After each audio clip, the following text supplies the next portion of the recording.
당신의 TV를 더욱 재밌고 신나게 만들어 드릴게요. TV픽 MC 이현입니다. 여러분은 하루 중에 언제가 가장 행복하세요? 저 현이는 여러분이 TV픽 볼 때 가장 행복했으면 좋겠어요. 행복을 가득 담아서 TV픽 출발!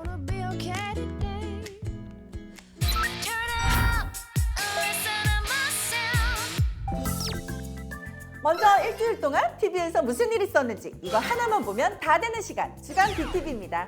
돌아온 토크멘터리 KBS 대화의 이열 3에서는 근현대사의 산증인 황석영 작가가 첫 게스트로 등장했는데요.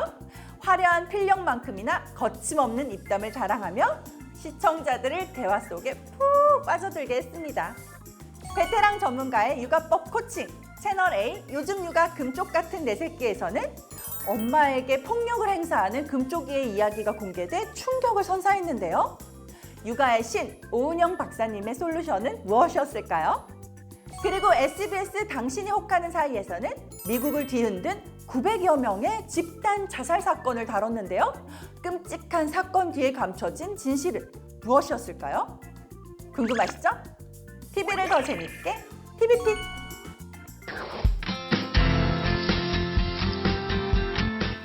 오랜만입니다. 이렇게 돼서 또 대화의 희열 3를 시작하게 됐습니다. 다들 보고 싶었어요. 반가운 인사를 나눴으니 오늘 대화를 함께 나눌 손님도 얼른 모셔봐야겠죠? 그 주인공은 바로 한국문학계의 거장 황석영 작가입니다. 대화의 희열 3 첫 번째를 찾아와 주신 손님, 한국 근현대사와 함께 걸어온 문학계 전설 황석영 작가님 나오셨습니다. 어서 오세요. 와, 반갑습니다, 작가님. 아유, 정말 영광입니다. 이거 좀- 자, 1943년 만주에서 태어나셨습니다. 일단 이게 세잖아요. 다 황석영, 만주 출생. 이야, 출생부터 특별한데요? 그리고 1950년에 6.25 한국전쟁 겪으셨고요. 60년 4.19 혁명 시위 현장에 계셨습니다. 그리고 66년 해병대 입대를 해서 그 다음에 베트남 전쟁에 참전을 하셨고요. 1980년 5.18 민주화 운동을 겪으시고, 그리고 그 경험들을 바탕으로 해서 작품 수가 워낙 많아가지고 산포가는 그 무게근을 장길상 오래된 정원 죽음을 넘어 시대의 어둠을 넘어, 그리고 제가 읽었던 삼국지까지. 그리고 최근작 철도원 3대. 그렇지. 네. 철도원 3대 수인. 아, 나도 장사 좀 해야 될 거 아니야. 최근에 나온 책은 언급도 안 하고 말이야. 아니 근데 이게 좀 이해가 되세요? 어떻게 한 사람의 이 역경이. 근데 나 우리 또래들 다 그럴 거예요, 아마. 네, 그럼 작가가 되겠어요? 라고 하면 어머님은 뭐라고 얘기하시던가요? 쓸데없는 어머니가 보기에 학업에 소용없는 책들을 본다. 그걸 못 보게 하는 거야. 그 글도 한번 태워버리고. 이제 나는 남도로 내려가서 공사나 지방 공사장인들 방랑하면서 댕겨. 그래갖고 이제 뭘 갖다 주러 내가 장춘사라는 데를 갔어. 절. 그러면서 내가 무턱대고 나도 스님이 되고 싶다. 갑자기 분위기 스님? 진짜 스님이 되고 싶으셨던 거예요? 즉흥적으로 그러셨던 거예요? 아니 되고 싶더라니까. 동네 법만사를 찾아갔지. 찾아서 가서 광덕 스님을 만나니까 네가 이 집에 얼마나 있으려는 거 그러는 거야. 그래서 내가 뭐 나가라고 내쫓을 때까지 있겠습니다. 그랬지. 마당 청소를 하고 있는데 스님이 하나 와가지고 아는 사람 누가 찾아왔던데 그거 저 앞에 가봐. 이렇게 얘기를 하는 거야. 이렇게 가까이 다가가니까 어디서 많이 본 여자가 스님이 된 황석영을 찾아온 여자는 과연 누구였을까요? 단 한 사람과의 뜨거운 대화, KBS 대화의 이열 3였습니다.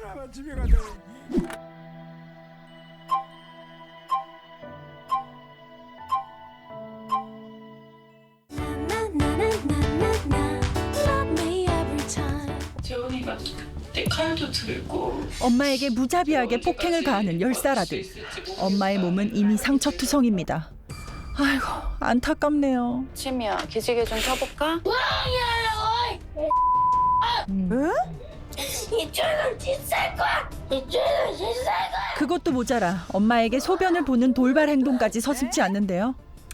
그야말로 충격 그 자체. 정말 잘 나오셨어요. 왜냐하면 저 솔직히 재원이 좋아질 거라고 생각하는데요. 하루아침에 좋아질 거라고 보지 않아요. 금쪽 같은 내 새끼 1년 우리 했거든요. 네. 최장 아마 솔루션. 네, 금쪽 처방이 될 거예요. 금쪽이는 속마음을 어떻게 표현해줬을까요? 함께 보시죠. 안녕, 금초가. 깜짝이야. 엄마는 몇 점짜리 엄마야?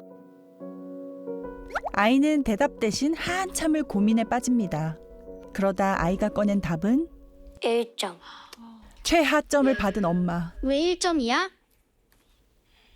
계속 뭐 내가 화났을 때 계속 발 아프게 하면서 계속 잡으니까 그렇지. 금쪽이를 힘들게 한 건 엄마의 대처 방식이었는데요. 혹시라도 다칠까봐 아이의 팔을 잡았지만 그것이 아이는 너무 아팠나 봅니다. 서로의 마음을 몰라 모자 사이의 거리는 더욱더 멀어질 수밖에 없었죠. 엄마한테 사과하고 싶은데 못한 적 있어? 망설임 끝에 말 대신 고개를 끄덕이는데요. 이제야 드러나는 아이의 진심.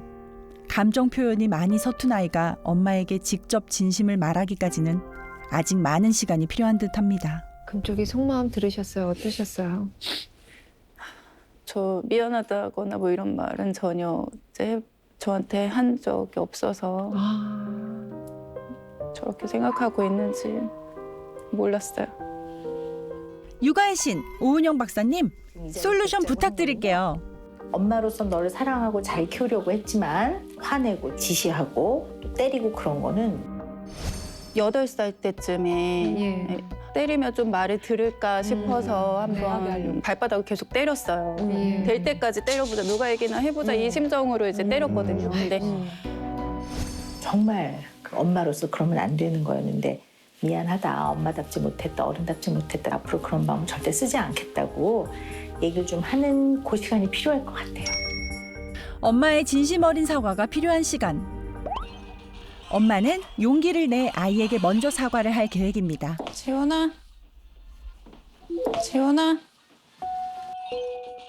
엄마의 사과를 냉담한 금쪽이는 받아줄까요? 가! 어디 나가? 알았어, 갈게 그럼. 간다면서 왜 안 가? 과연 이 위기의 모자는 화해에 성공할 수 있을까요? 베테랑 육아 전문가들의 육아법 코칭. 채널 A 요즘 육아 금쪽 같은 내 새끼였습니다.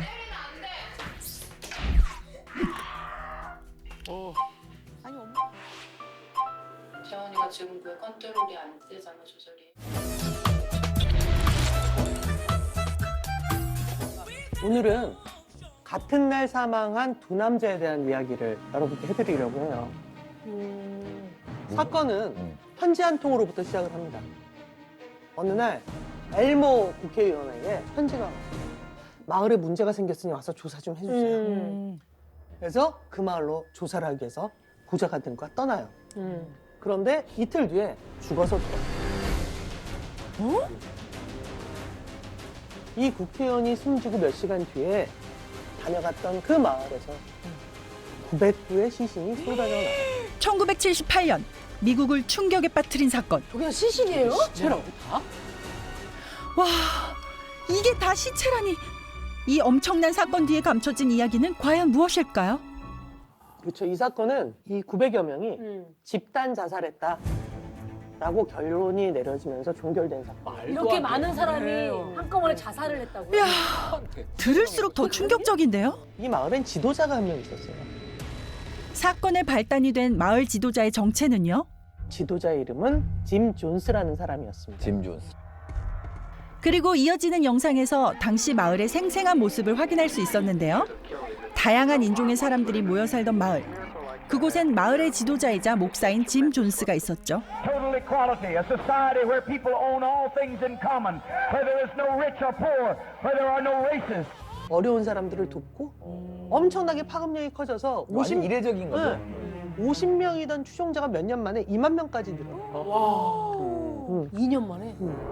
짧은 기간 동안 급속도로 늘어난 신도들. 그리고 바로 그 무렵 이 라이언 하원 의원에게 편지가 오기 시작해요. 이게 그 제임스 존스라는 그 약간 목사처럼 이렇게 활동했던 사람이 이게 우리 아이들한테 인권 침해를 했다는 거를 고발하는 편지예요. 근데 얘기를 들어보니까 짐작보다 훨씬 더 심각한 거지. 뭔가 아주 끔찍한 일이 벌어진 것만 같다는 불길한 예감이 들었어. 그래서 존스타운의 공식 조사를 통보를 해요. 신도들의 고발 편지를 받고 존스타운에 온 국회의원. 그래서 정글을 헤쳐서 이제 존스타운으로 다가가는데 하지만 제보받았던 내용과는 달리 마을의 모습은 평화로웠습니다. 폭력에 시달린 흔적은 그 어디에도 보이지 않고 어른 아이 할 거 없이 마치 유토피아에 온 듯 마냥 행복해 보였는데요. 하루 종일 이들을 지켜봤는데도 아무런 문제가 없어 보였다. 주사를 젓고 돌아가려고 했던 그날 밤에 기자의 팔 위에 누구가 슬쩍 이렇게 쪽지를 올려놔. 한 신도가 기자에게 건넨 쪽지 안에는 과연 어떤 내용이 적혀 있었을까요? 그리고 대학로에서 발굴된 백골 미스터리에 대한 이야기도 놓치지 마세요. SBS 당신이 혹하는 사이였습니다.